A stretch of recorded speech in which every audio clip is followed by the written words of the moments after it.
warahmatullahi wabarakatuh. Kembali lagi kawan di Legenda Catur Dunia. Sekali lagi selamat ya buat Vincent Kemmer yang menjadi juara seri pertama turnamen catur 960 Freestyle Chess Grand Slam Tour 2025.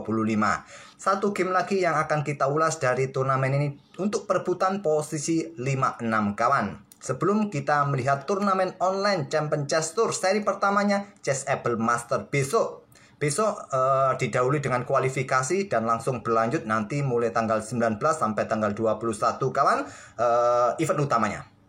Nah, terlebih dahulu kita akan ulas permainan Hikaru Nakamura versus Nordibek Abdussatrob untuk perebutan posisi 5 dan 6. Juga tidak kalah menariknya kawan.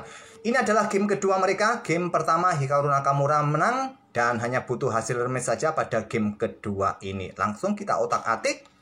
Posisinya sama seperti posisi perebutan tempat pertama 2, 3, 4 kawan. Posisi 909 dan Nakamura mengawali dengan pion D4.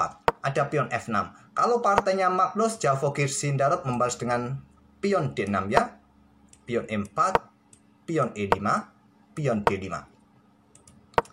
Tapi di sini kalau kalian menemui situasi posisi 909 dan putih memainkan pion D4, kalian bisa balas dengan pion D5, pion F5. Menurut perhitungan engine ini lebih kuat kawan. Oke, kita dapat pion F6, pion E4, pion E5, didorong maju pion untuk blokade jalur gajah ini kawan. Dan juga mendapatkan ruang di center dengan pion pusat D5 ini.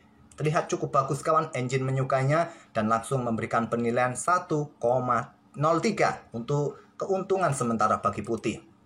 Ada tantangan lagi dengan pion C6, buka akses bagi gajah gelapnya juga, ataupun menteri untuk cepat naik juga. Dan engine menyarankan menteri bergerak ke peta D2, kuda E3 merupakan opsi yang bisa dilanjutkan oleh putih. Tapi Nakamura simple ingin perkuat peta pusatnya kawan. Nah, dilanjut dengan gajah A5. Bagaimana jika dibuka permainannya seperti ini? Pion pukul pion, kalian ambil balik menggunakan pion E. Ini lebih kuat. Memang terlihat kalau menggunakan pion C, maka hitam akan mendahului pertukaran menteri ya. Tapi tidak dibuka. Memilih gajah A5 serang benteng. Benteng naik ke E2. Dan kuda H berkembang ke peta G6. Siap untuk mengejar benteng lagi kawan. Langsung dicegah dengan pion G3. Ada pion D6. Kuda E3. Siap lompat-lompat ya. Kuda nanti ataupun juga untuk mengawal peta G4 dari potensi menteri yang mungkin juga akan keluar. Kuda mundur ke E7 untuk ya membegal kuda yang ingin lompat kawan ke peta F5.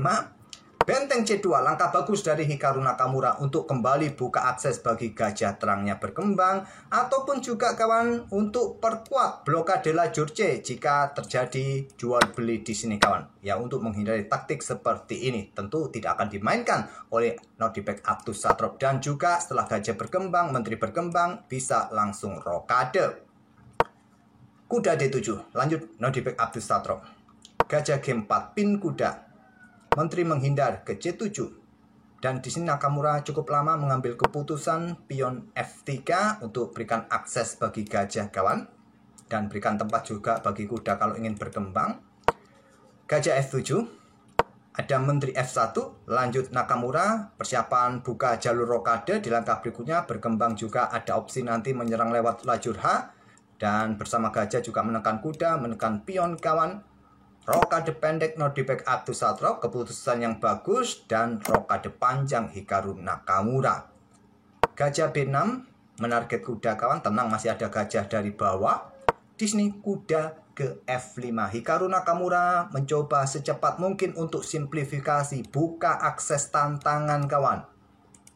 Kuda pukul kuda F5 terlebih dahulu, ambil balik dan bisa berlanjut gajah pukul gajah langsung, ambil balik dan benteng bisa digeser untuk segera membuka permainan di lajur C. Tapi di sini benteng FC8 langsung dimainkan oleh Nordibek Abdussatrob, langsung blunder. Ya, ini bentuk langkah blunder, bukan lagi langkah kesalahan kawan, tapi blunder. Karena jelas terlihat kawan, menteri ke H3. Serang kuda, pin kuda terhadap benteng, juga persiapan caplok pion H7. Gajah pukul gajah G1 terlebih dahulu, ambil balik dengan benteng kawan. Tenang, masih ada 2 buah yang dalam posisi tertekan. Atau kalian tadi langsung ambil pion ini. Oke. Ambil benteng terlebih dahulu. Maksud saya benteng ambil gajah terlebih dahulu, santai. Dan engine menyarankan menyerahkan kuda kawan dengan cara seperti ini. Nggak logis lah buat kita ya. Oke, langkah yang logis saja. Kalau kuda lari, benteng di belakang jatuh. Benteng D8. Pertahankan kuda. Untuk menghindari pin juga. Kuda siap beraksi juga mungkin. Menteri ambil pion H7 skak, Raja F8, benteng D1 terlebih dahulu, tak perlu terburu-buru untuk melakukan skak di sini kawan. Nah, mungkin kalian ingin mendapatkan pion yang di sini, tidak terburu-buru. Hikaru Nakamura, memang langkah terbaik Raja B1 atau benteng D1 ini. Menteri B6, Raja geser kawan untuk menghindari diagonal gelap ya, menghindari lajur C juga. Kuda C5 terlihat cukup logis untuk segera membawa kudanya, tapi engine tidak menyukainya. Menteri ke peta E3 merupakan ide dari Stockfish.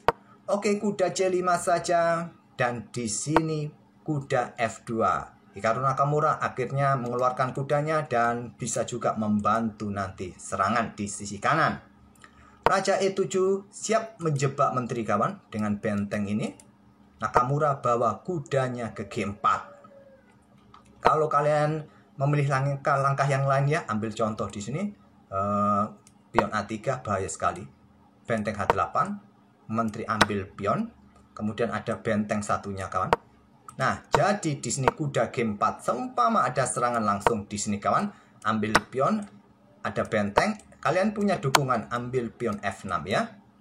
Itulah rencana Hikaru Nakamura. Jadi dengan benteng G8 pertahankan pion, gajah G6. Nah, seumpama di sini sama ya, kalau ada benteng ya caplok di sini. Jadi gajah pukul gajah, ambil balik oleh menteri, kemudian kuda G4.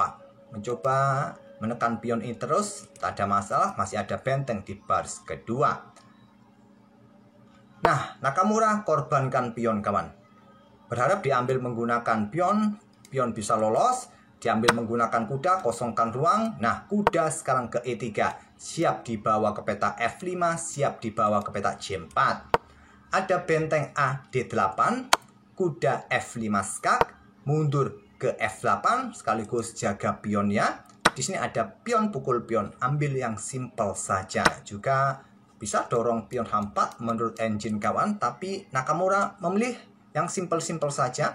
Dengan pion D pukul pion C6 untuk buka juga lajur D, menekan pion yang di sini. Menteri ambil balik sekaligus jaga pionnya. Ada benteng D2 geser, dobling 3 kali tekanan kawan. Menteri mundur ke E8 menantang pertukaran. Nakamura ambil simpelnya saja, bertukar. Menteri ambil balik dengan benteng. Ya, dengan raja ya sama juga ya. Pion ini jatuh. Ambil dengan benteng, benteng meluncur ambil pion D6, kemudian kuda E6. Siap mungkin cut off ya. Ke sini nanti ke depannya. Benteng D7 tentu saja untuk menusuk baris ke-7 kawan. Pion G6, Nakamura korbankan kuda. Nakamura juga bisa bawa kuda ke peta D6. Nakamura ingin bermain agak stylish untuk membuat langkah pengorbanan kuda. Ditolak. Benteng H8 berikan ruang pergerakan bagi raja. Kalau diterima tadi seperti ini kawan ya. Pion pukul kuda, pion ambil balik, kuda dalam posisi terancam. Kalian pindah, bahaya sekali. Pindah kemana juga? Pindah kemana juga kalian? Ke sini kah? Maka benteng ambil pion dan skakmat ya. Semua tercover. Jadi benteng H8, sekarang kuda lari, blokade laju benteng kawan. Nah, seumpama dorong pion ini sekali lagi. Ya, kuda ke G6, benteng jatuh. Jadi benteng H6 terlebih dahulu, tapi percuma juga ya, nanti bisa lompat-lompat juga. Benteng ambil pion B7, lanjut Nakamura. Dan sekarang ada tantangan.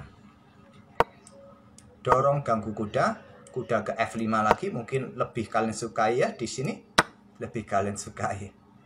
Tapi memilih dengan benteng E7. Pertukaran terjadi, ambil balik setelah benteng A6. Akhirnya Nodi backup to Satrop menyerah di langkah ke-36 kawan. Tak perlu kita bahas lagi.